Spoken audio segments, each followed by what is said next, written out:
Your physiological strength in many ways is the foundation for your psychological balance.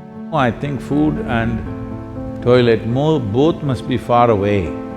Then you will keep your physiology in a conscious condition. Just because I'm laughing and joking about this, don't think there is no problem.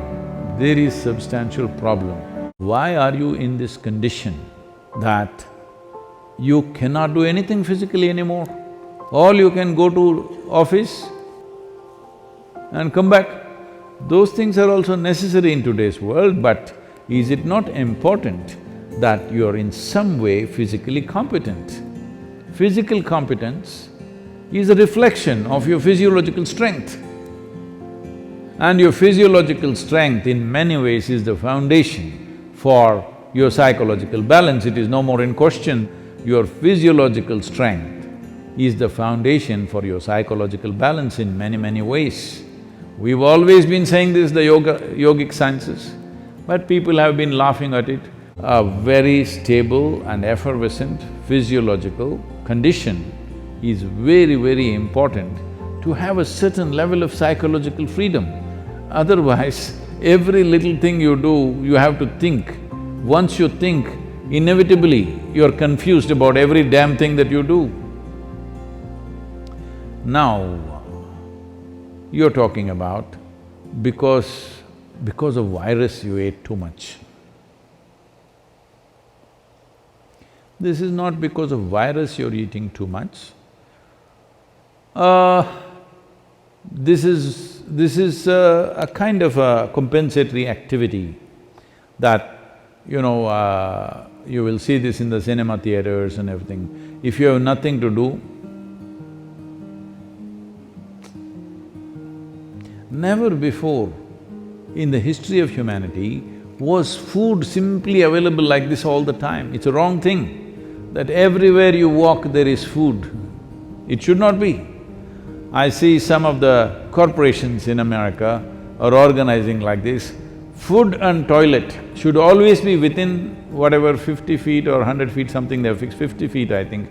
Within 50 feet of wherever you are, there must always be food, and that food is usually 1 month old, of course, and there is a toilet. No, I think food and toilet both must be far away. Then you will keep your physiology in a conscious condition. Everywhere there is toilet, it's not good because body has certain resilience.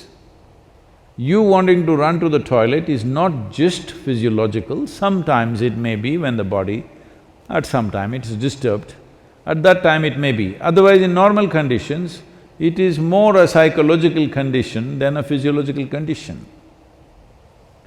That all the time you want to message, not because you have something very significant to say, it is simply because it's a release. Similarly, going to the toilet is a release, sexuality is a release, wherever, whenever, whatever, all the time the same things, because you are building up nonsense within yourself all the time, you need a release, all the time release. These things are being openly talked about as part of psychiatry, that you must find release. Why are you pent up? I think in one of the interviews, some journalist was asking me, Sadhguru, what do you do to unwind yourself? I said, what? Why will I wind myself up, first of all? I don't wind myself up and then want to unwind somewhere. What are you? Are you a grandfather clock or something? You wind yourself up. Even the watch doesn't need any winding anymore, it runs by itself. Why are you winding yourself up? This is simply because you understand life as an accumulation.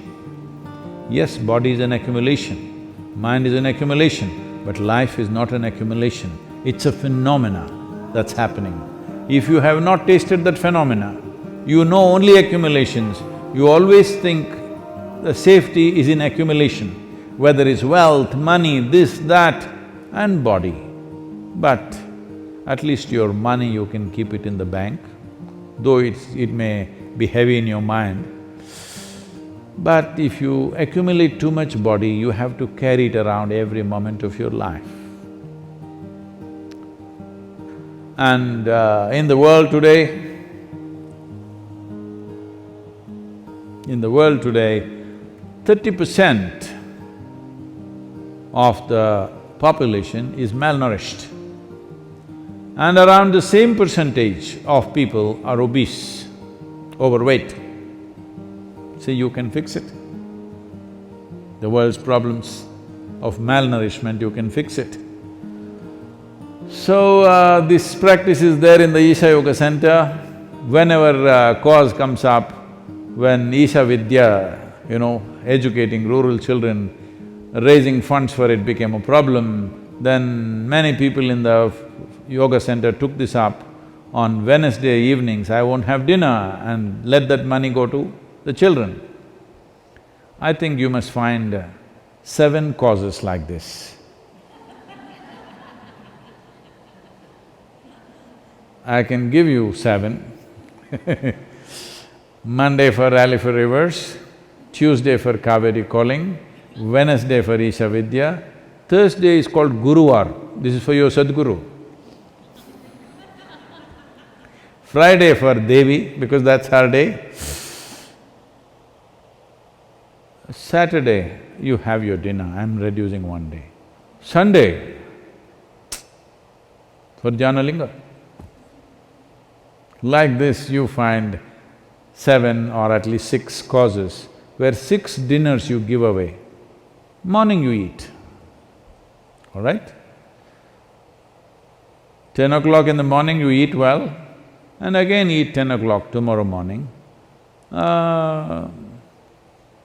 And also, because you need to keep social distancing, drive out of the town and walk back. Get into your bus, buy a ticket for 10 kilometers away and just walk back. Best you go without your phone and your wallet, so that you have to walk back. Do something, come on. Already there is one problem, you want to multiply your problems, huh? You want to increase the size of your problem? Don't do that. There's enough problem already. I'm telling you there's substantial problem. Just because I'm laughing and joking about this, don't think there is no problem. There is substantial problem. Don't fool yourself, because if your body and your mind is in a certain condition, you can easily fool yourself. This is a simple experiment you must do. All of you who are sitting now on the floor, when you get up, you must use only 2 limbs to stand up. All of you, in your life you must keep this up however old you are. This is a simple test for you. You sit down cross-legged, and when you want to stand up, you use only 2 limbs. That means you don't do 4-wheel drive. Just get up with your legs. This much fitness at least you must manage. If you can't climb a tree, there are not enough tigers to, for them to roam in your city. If you can't climb a tree, it's okay, but at least you must be able to stand up.